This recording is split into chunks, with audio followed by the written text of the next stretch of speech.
The day Earth disappeared started like any other day in human history. People woke up, went to work, kissed their children goodbye, and made plans for the future. Nobody knew that in exactly 3 hours and 17 minutes. Everything they had ever known would simply cease to exist. Commander Lisa Morgan was drinking her morning coffee on Mars. When it happened, she stood in the observation deck of the colonial headquarters, watching the distant blue dot that hung in the sky like a precious jewel. Earth had always been there. It was home. It was the place every human in the solar system dreamed of returning to someday. Then it was gone. Lisa blinked. She rubbed her eyes. She looked again at the empty space where Earth should have been. For a long moment, her brain simply refused to accept what her eyes were telling her. Planets did not just disappear. It was impossible.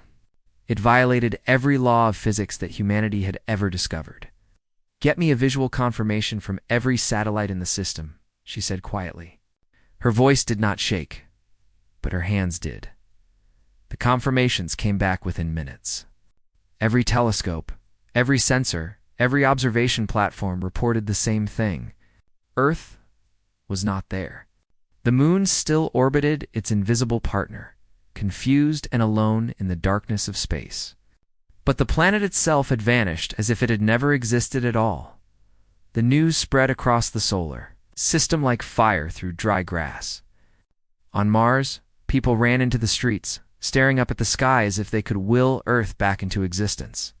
In the asteroid belt, miners stopped their work and gathered around communication terminals, desperate for information that nobody could provide. On the stations orbiting Jupiter, families held each other and wept. Captain Daniel Carter was 3 days away from Earth when it happened. He had been piloting a supply ship from the outer colonies, carrying rare minerals that the factories back home needed for the new generation ship they were building. His wife Amanda and their 2 daughters, Sophie and Emma, were waiting for him in their apartment in Seattle. He had promised them he would be home for Sophie's birthday. When the emergency broadcasts started coming through, Daniel did not believe them. He changed course immediately, pushing his ship's engines beyond their rated capacity. He had to see for himself. He had to know. 3 days later, he arrived at the coordinates where Earth should have been. He found nothing. Empty space. Cold vacuum. The moon hung there, patient and eternal, orbiting something that no longer existed. Daniel searched for 3 years. He spent every credit he had, borrowed money from friends and strangers, and flew countless missions through the empty space where his family had lived. He scanned for debris. He looked for energy signatures. He listened for any signal, any sign, any hint that his wife and daughters might still be out there somewhere. He found nothing. They were simply gone. The first year after the disappearance was chaos. The human population of the solar system had dropped from 8 billion to roughly 4 million in a single instant. 98% of their species had vanished. The infrastructure that had supported the colonies, the food shipments, the manufactured goods, the expertise and knowledge concentrated on Earth, all of it was gone. People started dying almost immediately. The Mars colonies ran short on food within 6 months. The asteroid mining operations lost contact with half their stations as equipment failed without replacement parts.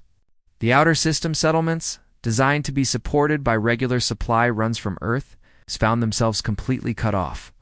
Wars broke out. The Mars Colonial Authority blamed the outer belt miners for the disappearance, claiming they had somehow triggered the catastrophe with their experimental mining operations. The belt miners accused the Martian military of hoarding resources. Everyone was scared, everyone was angry, and nobody had answers. Lisa Morgan watched the fighting with growing despair. She had risen to become one of the most senior officials in the colonial government. But that meant nothing when civilization itself was collapsing. People were killing each other over food and water while the real enemy extinction itself waited patiently in the wings. She started reaching out to other leaders, quietly at first, then more openly as the situation grew desperate. She found allies in unexpected places. A mining consortium leader named Gregory Palmer, who understood that cooperation was the only path to survival. A station commander named Rebecca Hill, who had managed to keep her people alive through the worst of the shortages. a retired military officer named Peter Walsh, who still believed in something larger than himself. Together, they formed the foundation of what would become the Solar Remnant Confederacy. It took 20 years to stop the fighting, 20 years of negotiations, compromises, an occasional force to convince humanity that they needed to work together or die apart. Lisa did not live to see the final peace treaty signed. She died in the 15th year, exhausted and sick, but hopeful for the first time since Earth had disappeared. The Confederacy that emerged from those dark decades was different from anything that had come before. It was harder, more practical, and infinitely more careful about survival. Every decision was made with the understanding that humanity was balanced on the edge of extinction. There was no room for waste, no tolerance for conflict, and no patience for anything that did not serve the continued existence of the species. They rationed everything. Food, water, air, energy, all of it was measured and distributed according to need. People learned to live with less, to repair rather than replace, to find value in things that their ancestors on Earth would have thrown away without a second thought, and slowly, painfully, they began to rebuild. The first new ship was completed 40 years after the disappearance. It was small, ugly, and built from salvaged parts, but it worked. The engineers who designed it wept when it successfully completed its test flight. They had proven that humanity could still build, still create, still reach for the stars. More ships followed, then space stations, then colonies on new worlds. Daniel Carter died at the age of 93, still searching. His final wish was to have his ashes scattered at the coordinates where Earth had been. His grandchildren, born on Mars and raised in a universe without Earth, honored his request. They watched the tiny particles drift away into the void. Wondering about the grandmother and aunts they had never known, nobody forgot Earth. Every colony, every station, every ship in the growing Confederacy kept a memorial. Children learned about the homeworld in school, studying images and videos of blue oceans and green forests they would never see. The disappearance was the central event of human history, the moment everything changed. But as centuries passed, Earth became something else. It transformed from a memory into a mystery, from a tragedy into a legend. People told stories about what might have happened, what might have caused such an impossible event. Some believed it was aliens. Some believed it was a natural phenomenon. Some believed it was divine judgment, 700 years after the disappearance. Humanity had spread across 12 star systems. They developed faster than light travel, built warships that could destroy planets, and created technology that would have seemed like magic to their ancestors. They were no longer the fragile remnants of a dying species. They were the Solar Remnant Confederacy, a civilization of 20 billion souls who had clawed their way back from the brink of sea extinction. But they never stopped wondering what had happened to Earth. And then, one ordinary day, 7 centuries after it had vanished, Earth came back. Admiral Catherine Powell had served in the Confederacy Navy for 42 years.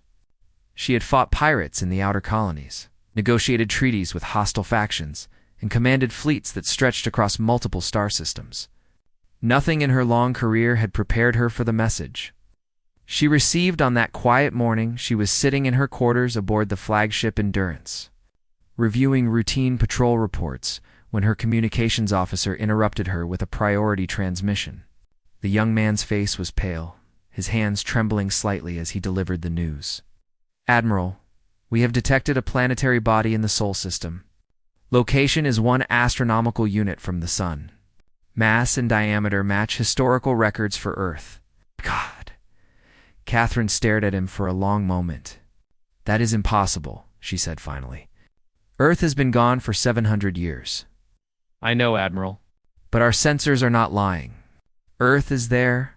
She moved to the bridge immediately, her heart pounding in a way it had not done since she was a young officer, facing her first combat. The bridge crew was silent, staring at their screens with expressions of shock and disbelief.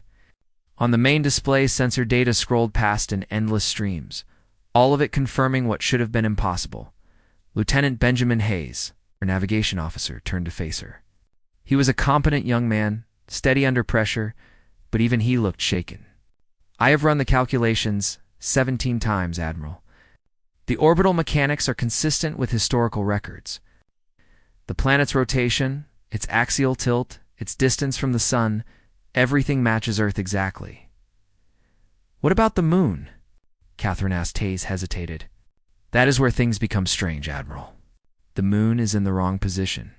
It should be approximately 40 degrees further along in its orbit based on our models. It is as if the moon continued moving for 700 years, while Earth stood still. Catherine absorbed this information in silence. Around her, the bridge crew waited for orders. Looking to her for guidance in a situation that no training manual had ever covered. Set a course for Sol, she said quietly. All ships in the task force are to accompany us. We go to maximum FTL velocity. The journey took 3 days at faster than light speed.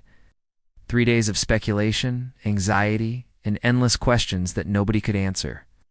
Catherine spent most of that time in her quarters, reading everything that Confederacy archives contained about the original disappearance. She studied the sensor logs from that day, the testimony of survivors, countless theories that had been proposed over the centuries, none of it explained. How a planet could simply reappear after 700 years, when the task force dropped.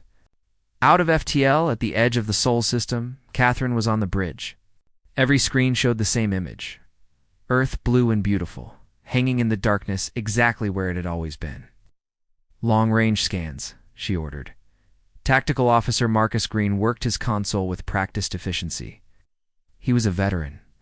Of a dozen campaigns, a man who had seen things that would break most people, but even he could not hide the wonder in his voice as he reported his findings. No artificial satellites in orbit. No radio emissions of any kind.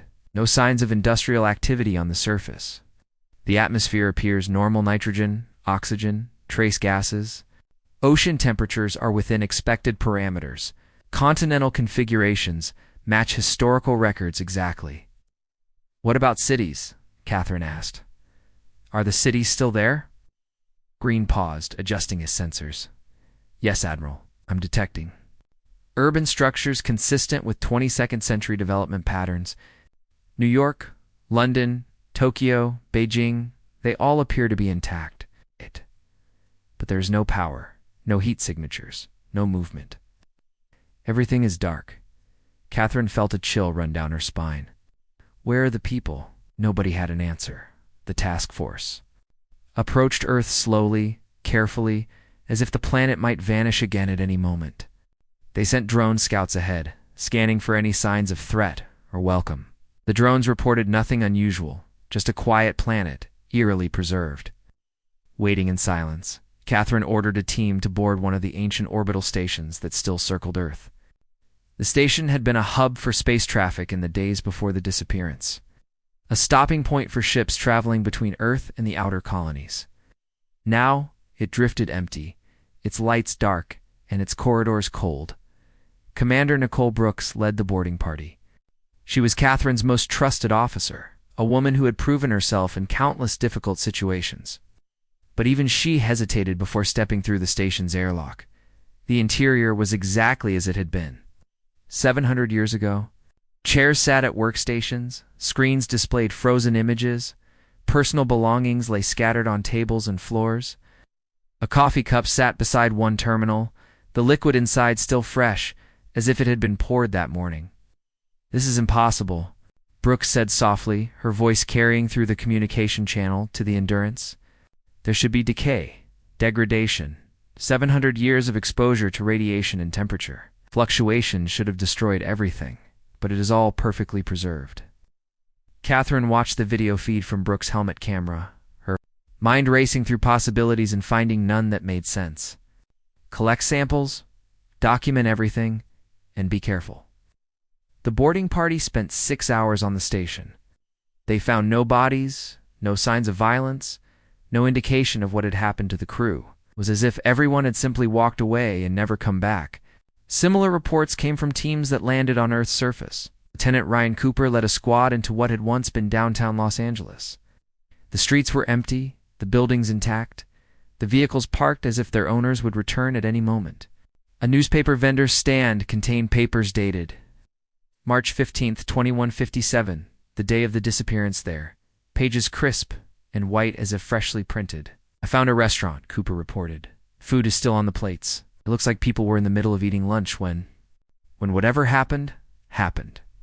But there are no bodies, no remains, just empty chairs and full plates." Catherine established a research base in the ruins of New York City. She chose the old United Nations headquarters, a building that still stood proud despite 7 centuries of neglect. Scientists from across the Confederacy began arriving within weeks. Eager to study the most significant mystery in human history, Dr. Samuel Wright was the first to propose a coherent theory. He was an elderly man, the Confederacy's foremost expert on theoretical physics, and he had spent his entire career trying to understand the disappearance. Now, surrounded by evidence he had never expected to see, he worked with an intensity that surprised even his colleagues. Earth was not destroyed, he announced at a meeting of the Research Council. It was removed, taken out of our universe entirely and placed somewhere else. Somewhere outside of time and space as we understand them. "That is impossible," one of the other scientists objected. Wright smiled sadly.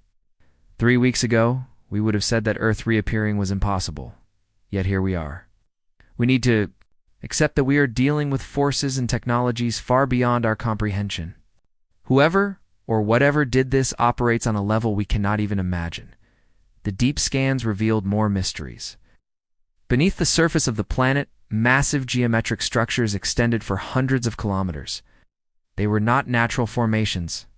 Patterns were too regular, too precise, too clearly designed. Someone had carved these structures into the bedrock of Earth, hidden from view but unmistakably artificial. "They are still active," Wright reported after weeks of study. "Whatever these structures are, they are still functioning. They are drawing energy from somewhere, the planet's core perhaps, or some source we cannot detect. And they are waiting." "Waiting for what?" Catherine asked. Wright looked at her with eyes that had seen too much and understood too little. "I do not know, Admiral. But I believe we are about to find out." The answer came sooner than anyone expected. And when it did, it changed everything humanity thought they knew about their place in the universe. Dr. Patricia Lane had spent her entire career studying things that did not make sense. As the Confederacy's leading expert on anomalous phenomena, she had investigated unexplained signals from deep space, mysterious energy patterns in nebulae, and artifacts that seemed to defy the laws of physics. Nothing in her experience had prepared her for what she found beneath the surface of Earth. She led a team of 12 scientists into the depths, traveling through tunnels that should not have existed. The passages were perfectly smooth, carved from solid rock with a precision that no human technology could match. They descended for kilometers, following the geometric patterns that Dr. Wright had detected from orbit. "The walls are warm," one of her team members noted. "It's not hot, but definitely warmer than the surrounding rock. Something is generating energy down here." Patricia pressed her hand against the smooth surface. She could feel a faint vibration, like a heartbeat pulsing through the stone. Whatever had created these tunnels was still alive in some fundamental sense. They found the chamber after 3 days of exploration. It was vast, larger than any space Patricia had ever seen underground. The ceiling stretched so high that their lights could not reach it. The floor was covered with intricate symbols that glowed faintly in the darkness, casting strange shadows across the faces of the scientists. "This is not human," Patricia said quietly. "This is not anything we know." She stepped forward, moving toward the center of the chamber where a raised platform stood. Her team followed cautiously, their instruments recording everything. On the floor seemed to pulse brighter as they approached, as if responding to their presence. Patricia reached the platform and looked down. Set into its surface was a single crystal, no larger than her fist, that glowed with an inner light. She felt drawn to it, compelled by something she could not explain. Without thinking, she reached out and touched it. The effect was immediate and overwhelming. Patricia felt her consciousness expand beyond the limits of her body, spreading outward until she could sense every human on the planet. She felt Admiral Powell on the surface, worried and determined. She felt the scientists in their laboratories, curious and afraid. She felt the soldiers guarding the perimeter, alert and confused. And then she heard the voice. It was not sound in any normal sense. It was thought pure and direct, speaking into her mind with a clarity that made spoken language seem primitive by comparison. The voice was ancient beyond measure, patient beyond understanding, and utterly alien. "Children of Earth," it said, "you have returned as we knew you would. You have proven yourselves worthy," Trisha gasped, her hand jerking away from the crystal. But the connection remained, spreading now to every human within range. On the surface, Admiral Powell and her crew heard the same words. Across the planet, scientists and soldiers froze as the voice entered their minds. "Who are you?" Patricia managed to ask, forming the words in her thoughts. "What did you do to our people?" The voice paused, as if considering how to explain concepts that human minds might not be able to grasp. Then it began to speak, and Patricia listened to a story that stretched back to the beginning of time. Billions of years ago, when the universe was young and stars were still forming, a civilization arose. They evolved on a world orbiting a star in a galaxy so distant that its light would never reach Earth. Over millions of years, they grew in knowledge and power until they achieved things that seemed like miracles. They conquered death. They mastered energy and matter. They learned to reshape reality itself according to their will. But with their godlike power came a terrible discovery. The universe was dying. Not through the slow heat death that physicists had predicted, but through something far worse. A corruption had taken root in the fabric of existence, spreading slowly but inevitably, consuming everything it touched. Stars, planets, entire galaxies, nothing could resist it. Nothing could stop it. The Ancient Ones tried everything. They built machines to contain the corruption. They created barriers to slow its spread. They even attempted to repair the damage at the fundamental level of reality. Nothing worked. The corruption continued to grow, patient and unstoppable, consuming more of the universe with each passing eon. In desperation, they developed a new strategy. If they could not defeat the corruption themselves, perhaps another species could. Someone different. Someone new. Someone with qualities the ancient ones lacked. They began seeding worlds across the universe with the building blocks of intelligent life. Carefully engineered molecules, designed to evolve over billions of years into thinking beings. They planted trillions of seeds in trillions of galaxies, hoping that at least one would grow into something capable of doing what they could not. Most of the seeds failed. Life was fragile, and the universe was hostile. Countless potential civilizations died before they could begin, wiped out by asteroids or ice ages, or the random cruelty of nature. Others grew and flourished, only to destroy themselves through war or pollution or simple short-sightedness. Still others survived, but stagnated. Content with what they had achieved, the Ancient Ones watched and waited. Centuries passed, millennia, millions of years. The corruption continued to spread. Hope began to fade, and then they found Earth. "Your species is unique," the voice continued. "We have observed you since your ancestors first walked upright on the African plains. We have watched you grow, struggle, fail, and rise again. We have seen your wars and your peace, your cruelty and your kindness, your despair and your hope." Patricia listened, her mind struggling to absorb the scale of what she was hearing. Around her, the other scientists stood frozen, their faces lit by the glow of the crystal as they shared in the revelation. "You possess a quality we have not seen in any other species. You call it by many names: stubbornness, defiance, persistence, will. The refusal to accept what seems inevitable. The determination to fight even when victory appears impossible." The voice explained what had happened 700 years ago. The Ancient Ones had been watching humanity for centuries, impressed by their resilience but uncertain whether they were truly different from the countless other species that had risen and fallen. They needed a test, a trial that would prove beyond any doubt whether humanity had what it took to face the corruption. So they took Earth, they did not destroy it. They did not harm the people living there. They simply removed the planet from the universe, placing it in a pocket of space-time outside normal reality. The 8 billion humans on Earth were suspended in that moment, frozen between one heartbeat and the next. Unaware that any time was passing at all, the test was not for those on Earth. It was for those left behind.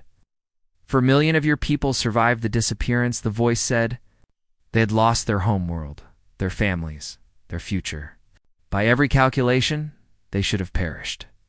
The resources were insufficient. The infrastructure was inadequate. The psychological trauma was overwhelming. Tricia thought of the stories she had learned in school, the wars that had followed the disappearance, the famines, the desperate struggles for survival in a universe that had suddenly become hostile and cold. We expected your species to follow the pattern of so many others. We expected you to fragment, to fight, to destroy yourselves in the chaos of loss. Instead, you did something remarkable. The Ancient Ones had watched as humanity clawed its way back from extinction. They had observed the formation of the Confederacy, the slow rebuilding of civilization, the expansion to new star systems. They had seen humans overcome every obstacle, adapt to every challenge, and emerge stronger than before. 700 years, the voice said. You have built a civilization from the ashes of disaster. You have developed technology that rivals what many species achieve in 10 times as long. You have faced extinction and refused to accept it. You have proven that you are exactly what we have been searching for. Patricia felt tears streaming down her face. Though she could not have said whether they were tears of wonder or fear. Now, the voice continued, it is time for you to learn why you were tested, and to decide what comes next. The crystal pulsed brighter, and Patricia felt a new presence entering her mind, visions of what was coming. Knowledge of the choice that humanity would soon face. And for the first time in 700 years, everything began to make sense. Admiral Catherine Powell stood in the chamber beneath Earth's surface. Looking at the crystal that had changed everything, Dr. Patricia Lane had explained what she had experienced, what the voice had told her, and Catherine was still struggling to accept it all. The scale of what they faced was almost too large to comprehend. Show me, she said to the crystal. Show me what is coming. The response was immediate. Images flooded into her mind, clearer and more vivid than any video recording. She saw galaxies in the far reaches of the universe, beautiful spirals of light and color. Then she saw the corruption. It started at the edges, a darkness that was not simply absence of light, but something worse. It consumed stars, extinguishing them like candles in a wind. It spread across the fabric of space itself, leaving nothing behind. Not emptiness, nothing. Places where existence simply stopped. Catherine watched as the corruption moved through galaxy after galaxy. Unstoppable and patient. She saw civilizations rise to meet it, throwing everything they had against the darkness. Ships, weapons, technologies beyond human imagination, all of them failed. The corruption simply absorbed them, growing stronger with each victory. It will reach this galaxy in approximately 2,000 years, the voice said in her mind. Nothing you currently possess can stop it. Nothing any species has ever possessed has stopped it. Catherine felt cold fear grip her heart. Then why test us? Why choose us if we cannot win? Because you might be able to do what we could not. You have qualities we lack. We approach the corruption with logic, with careful planning, with the certainty that our superior intelligence would find a solution. We were wrong. The corruption is not a problem to be solved. It is an enemy to be fought. And fighting, truly fighting, refusing to surrender even when all hope is lost, is not something we ever learn to do. The voice showed her more.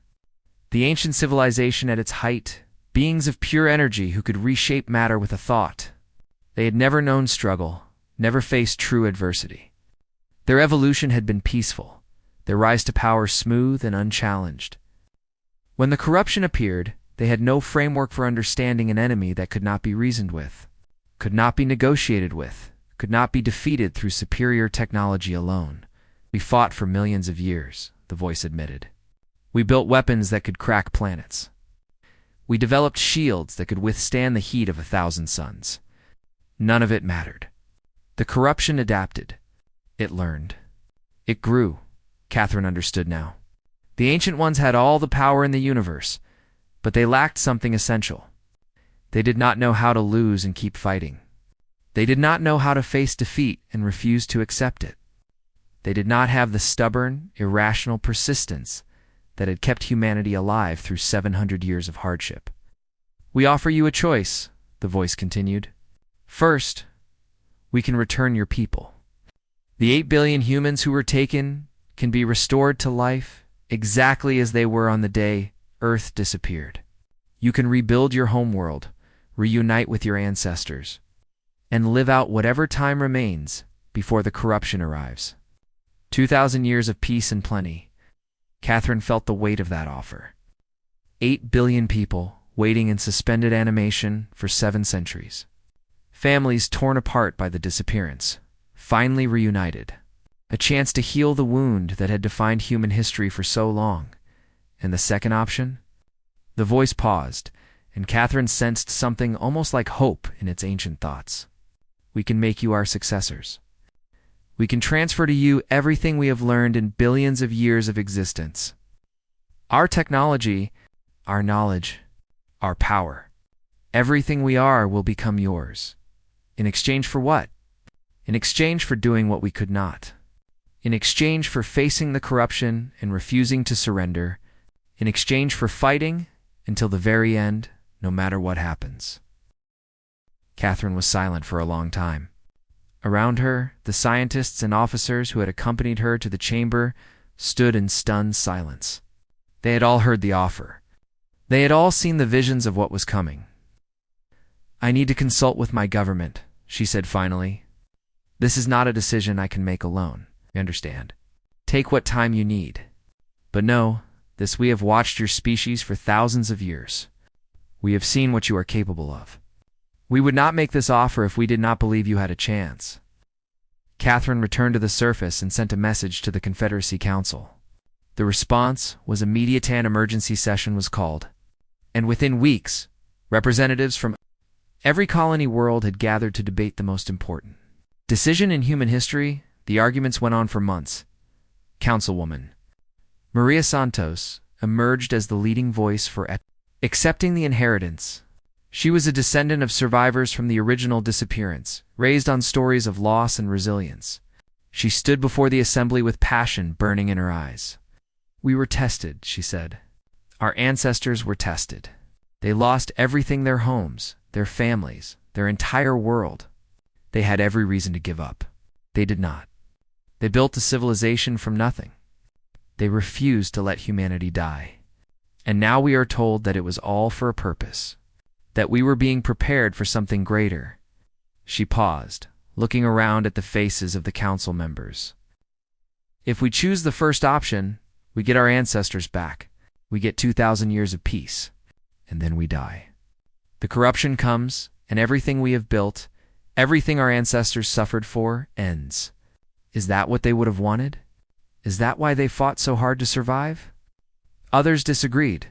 Councilman Gregory Palmer, a descendant of the mining consortium leader who had helped form the original Confederacy, argued for caution. "We do not know if we can win this fight. We do not know if the Ancient Ones are telling us the truth. Perhaps this is another test. Perhaps the corruption cannot be defeated by anyone. Do we have the right to gamble the future of humanity on a promise from beings we do not understand?" The debate continued. Factions formed and reformed. Compromises were proposed and rejected. Through it all, Catherine watched and listened, weighing the arguments, trying to understand what her ancestors would have wanted. Finally, after 3 months of deliberation, a vote was called. It was not unanimous. Nothing so important could ever be decided without dissent. But when the count was finished, the result was clear. By a margin of 62% to 38%, the Confederacy had chosen to accept the inheritance. Catherine returned to Earth to deliver the decision. She stood alone in the chamber, facing the crystal that contained the consciousness of beings older than humanity could imagine. "We accept," she said simply. "We will fight." The crystal pulsed with light, brighter than before. Then it begins. The transfer will take time, approximately 100 of your years. We will share our knowledge gradually, allowing your species to absorb and understand each piece before moving to the next. And your ancestors will be restored as the process proceeds. Catherine thought of all those families waiting to be reunited. Parents who would meet grandchildren they had never known. Children who would see parents they had only heard about in stories. "There's one more thing you should know," the voice said. "We have watched many species fail against the corruption. We have seen civilizations that seemed invincible crumble and fall, but we have never seen a species like yours. Your stubbornness, your defiance, your absolute refusal to accept defeat, these are not weaknesses. They are the very qualities that might finally make the difference." Catherine felt something she had not felt in a long time. Not hope exactly, but something close to it. A sense that maybe, just maybe, humanity had a chance. "We will not let you down," she said. "We know," the voice replied. And for the first time, Catherine thought she detected something like warmth in those ancient thoughts. "That is why we chose you." The restoration of the 8 billion began slowly, carefully, with teams of doctors and counselors standing by to help people adjust to a universe that had changed beyond recognition. The Ancient Ones released them in groups of a few thousand at a time, emerging from their suspended state exactly as they had been on the day Earth disappeared. For them, no time had passed at all. One moment they had been living their ordinary lives eating lunch, walking to work, playing with their children, and the next moment, strangers in unfamiliar uniforms were explaining that 700 years had gone by. The reunions were both beautiful and heartbreaking. Catherine watched as families met across the centuries, descendants embracing ancestors, children looking into the faces of great-great-great-grandparents who appeared younger than they were. The emotions were overwhelming, impossible to process. It's too large for any human heart to contain. Amanda Carter woke in a medical facility in what had once been Seattle. She remembered nothing after the morning of March 15, 2157. She had been making breakfast for her daughters, Sophie and Emma, who were arguing about something trivial. Daniel had been away on a supply run, but he was due home soon. Everything had been normal. Everything had been fine.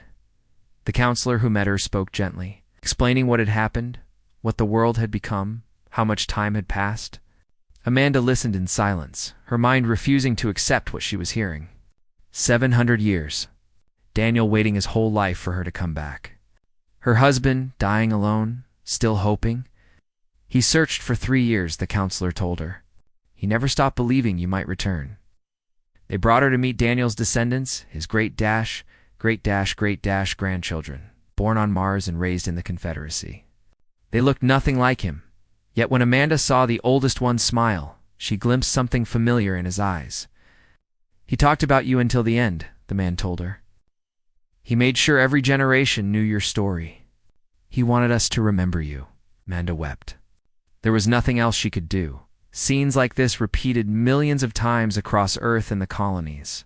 2 civilizations, separated by 7 centuries of different history, struggled to find common ground.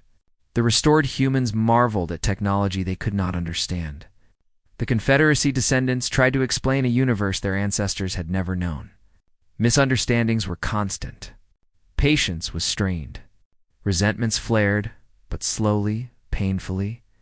The 2 halves of humanity began to merge. The transfer of knowledge from the Ancient Ones proceeded as promised. Each year brought new revelations, new technologies, new understanding of how the universe worked. Human scientists struggled to absorb concepts that their minds were barely equipped to handle. The Ancient Ones were patient, breaking down complex ideas into simpler components, building understanding piece by piece. Energy generation was the first breakthrough. The Ancient Ones taught humanity how to tap into the fundamental forces of the universe, drawing power from the fabric of space-time itself. Fuel became obsolete. Power plants were replaced by devices, no larger than a fist, that could supply entire cities indefinitely. Matter manipulation came next. The ability to reshape physical objects at the atomic level, to turn one substance into another, to create complex structures from raw materials in moments. Hunger disappeared. Poverty became meaningless. Every human had access to everything they could need. Then came the weapons. Catherine watched the first tests from orbit. Aboard a ship, that would have been considered impossibly advanced just 50 years earlier. The weapon they were testing could generate enough energy to vaporize a small moon. It was just the beginning. "This is what we use against the corruption?" she asked. Dr. Samuel Wright, now elderly but still sharp, shook his head. "These are practice weapons. The real ones, the ones that might actually hurt the corruption, those are still decades away. We are building our way up to them." The decades passed. Catherine died peacefully at the age of 112, surrounded by family and honored by the entire Confederacy. Maria Santos took her place as the leading voice of the unified human government.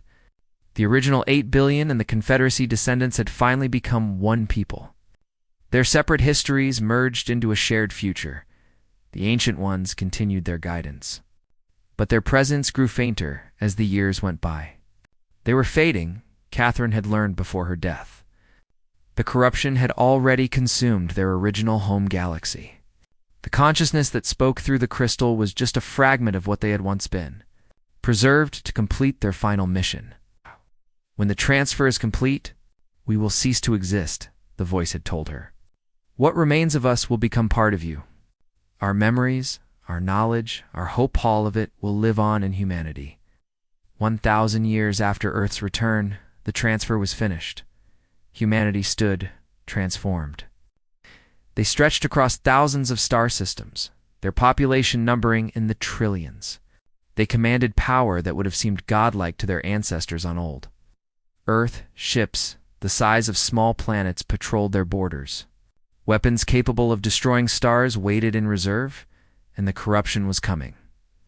They detected it first as an absent regence of space where stars should have been and were not. The darkness spread slowly but inexorably, consuming everything in its path. Reports came in from scout ships on the frontier, describing phenomena that defied description. Space itself seemed to be dying, collapsing into nothing. Taking everything with it, Admiral Christopher Lane, a descendant of Patricia Lane, who had first heard the voice of the Ancient Ones, commanded the first fleet to engage the corruption. His ships were the most advanced in human history, equipped with weapons that could tear holes in reality itself. They were not enough. The first battle lasted 3 days. Humanity threw everything they had at the approaching darkness. Weapons fired. Ships maneuvered. Soldiers fought with courage that would have made their ancestors proud. And slowly, gradually, the corruption was pushed back. It was not a victory. It was barely a delay. The corruption reformed, adapted, and continued its advance. But something had changed. For the first time in billions of years, the corruption had been stopped even briefly. For the first time, an enemy had refused to simply collapse before it, Christopher reported back to the unified government, his face exhausted but determined. "We heard it. Not much, but we heard it. It can be fought." The war continued. Years became decades. Decades became centuries. Humanity developed new strategies, new weapons, new technologies born from the heat of combat.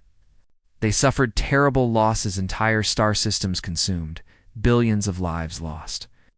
Sacrifices that would have broken any other species, but they did not break. They learned. They adapted. They refused to accept defeat. When one strategy failed, they tried another. When their best weapons proved ineffective, they invented better ones. When the corruption seemed unstoppable, they found ways to stop it anyway. 1,000 years into the war, something unprecedented happened. The corruption began to retreat. Not much at first. Just a few light years here and there, spaces where the darkness pulled back instead of advancing.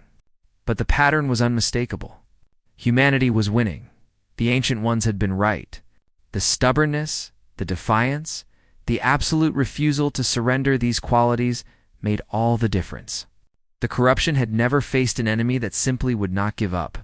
It had consumed civilizations that were more powerful, more advanced, more intelligent than humanity.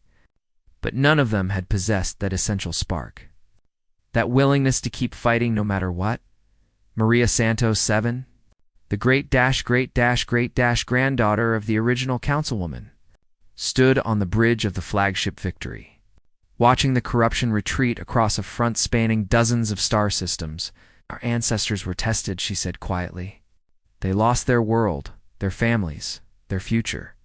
They had every reason to give up. They did not, and now we know why. The battle for the universe was far from over. The corruption was ancient, vast, and patient. It would take thousands of years more to fully defeat it, perhaps tens of thousands. Humanity would pay terrible prices along the way, but they had already proven something that echoed across the cosmos.